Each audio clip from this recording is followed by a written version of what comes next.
पक्ष आते हैं तो कौवे को भी रोटी देता है। महाराज पंडित जी बोल देते हैं तुम्हारा मंगल ग्रह खराब है, काम करो जहां चींटियां आती वहां चींटियों को आटा दो, जाके मछली को महाराज कुछ दाना खिला, कुछ वहां पर आटा वहां भी डालो।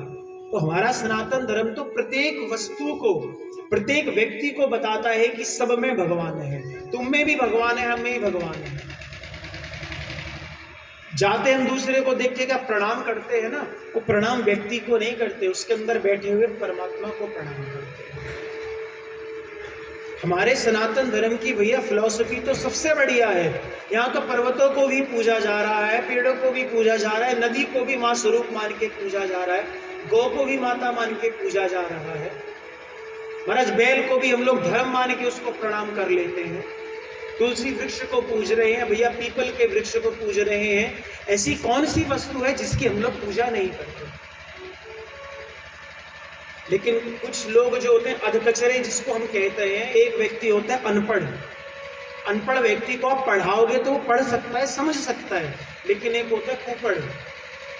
आप उसको कितना मर्जी पढ़ा लो, कितना मर्जी समझा लो, उसकी बुद्धि में कुछ आने वाला नहीं है, कुछ भी नहीं उसकी बुद्धि में आने वाला।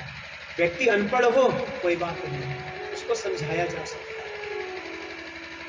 लेकिन अपने सनातन धर्म को भैया समझो। एक ग्रंथ का आश्रय लो, एक गुरु का आश्रय लो। जिस प्रकार एक छोटा सा बालक होता है ना, अभी चलना आता नहीं उसको, वो चलना सीख रहा होता है, कभी उठता है गिरता है, कभी उठता है कभी गिरता है। एक तरफ क्या करती है उसकी माता, उसका हाथ पकड़ लेती है, एक तरफ से उसके पिता हाथ पकड़ लेते हैं। जो बालक अभी तक भैया ढंग से चल नहीं पा रहा था, वो अपने माता पिता के हाथ पकड़कर चलना प्रारंभ कर देता है। वैसे ही भैया क्या, अपने एक हाथ को भैया एक ग्रंथ को पकड़ा दो और अपने एक हाथ को अपने गुरु को पकड़ा दो। जब एक हाथ आपका गुरु पकड़े रहेंगे, एक हाथ आपका ग्रंथ पकड़े रहेंगे, तो भैया चिंता मत करना, आप इस संसार में कितनी मर्जी कठिनाइयां आएंगी, कितनी भी समस्याएं आएंगी, लेकिन आप कहीं गिरने वाले नहीं हो। और अगर गलती से भी गिर गए ना, तो भैया वो जगह संसार नहीं होगा, वो ठाकुर जी की गोद होगी। गिरोगे तो कहाँ, जाके श्री ठाकुर जी के पास ही गिरोगे, और कहीं गिरने वाले नहीं है।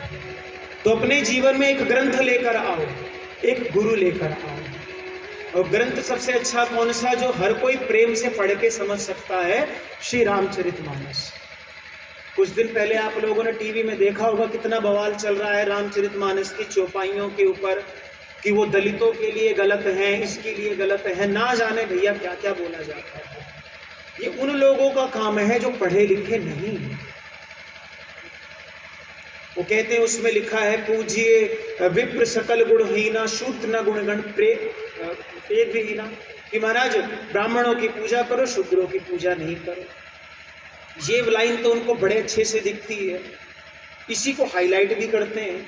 लेकिन उसी श्री रामचरितमानस में जब भगवान श्री राम जाके एक महाराज वनवासी स्त्री उस शबरी के झूठे बेर को खाते हैं, वो किसी को नहीं दिखता।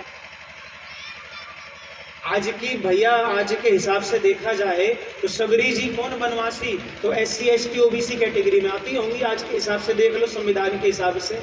तो भगवान राम ने उनके हाथ से झूठे बेर खाए, ये किसी को नहीं दिखा।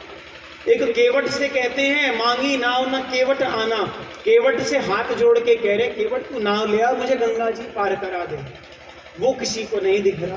कोल भीलों के यहाँ पर जा रहे हैं, उनके घर में रह रहे हैं। वो कोल भील कहते हैं कि महाराज आप बड़े आसन पे लगा देते हैं, आसन पे बैठो।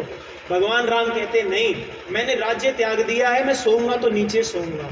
वो कोल भील उनके लिए महाराज वो चटाई बिछा देते हैं, वो चटाई के ऊपर सोते हैं। वो कोल भील ला के उनको जंगली जो फल होते हैं वो देते हैं खाने को, उन सबको खाते हैं। ये सब उन लोगों को दिखता नहीं, उस पर महाराज आंख पे पट्टी बंध जाती है। और जैसे ही एक लाइन ऐसी मिल जाएगी, अरे तो गोस्वामी तुलसीदास जी ने तो क्या कह दिया कि महाराज स्त्रियों को ताड़ा करो, ताड़ना करो, मारा करो। महाराज कहा कह दिया, समझ नहीं आता। वो प्रसंग आता है ना, जब उसमें सुंदरकांड में तो कहते हैं कि जब 3 दिन तक भगवान ने कहा कि भैया समुद्र रास्ता दे दे, उसने रास्ता दिया नहीं। और जब समुद्र ने रास्ता दिया नहीं, भगवान राम ने धनुष बाण उठा लिया। तो समुद्र देवता खड़े हो गए और कहने लगे कि प्रभु हमारी तो ऐसी हटता है, नीचता है लेकिन आप सब कुछ ठीक करने वाले हो। तो वहां एक चौपाई है, हमें ये ध्यान नहीं आ रही कि सकल ताड़ना के अधिकारी ढोल गवार शूद्र पशु नारी, ढोल गवार शूद्र पशु नारी सकल ताड़ना के अधिकारी। वो लोग क्या मतलब निकालते हैं? ताड़ना का मतलब पीटना, कि जहां ढोल को देखो, गवार को देखो, शूद्र को देखो, महाराज किसी नारी को देखो, मारना चालू कर दो। अरे भैया कौन सी बुद्धि लगाते हैं, अर्थ में समझ नहीं आता। महाराज कोई व्यक्ति ढोल को अगर मारने लग जाएगा तो 2 मिनट में फट जाएगा, ही फट जाएगा कि नहीं? गवार को देखो तो क्या मारना पीटना चालू कर दो? कहां लिखा है? वहां ताड़न का अर्थ क्या है? भैया उनको देखते रहो, उनके ऊपर नजर बनाए रखो। हर चीज के अलग अलग अर्थ हैं, लेकिन वो लोग क्या करते हैं भैया, मूर्ख आदमी जो मन में आया सो अर्थ ले लिया और कहने लगे रामचरितमानस को क्या करो, बैन कर दो।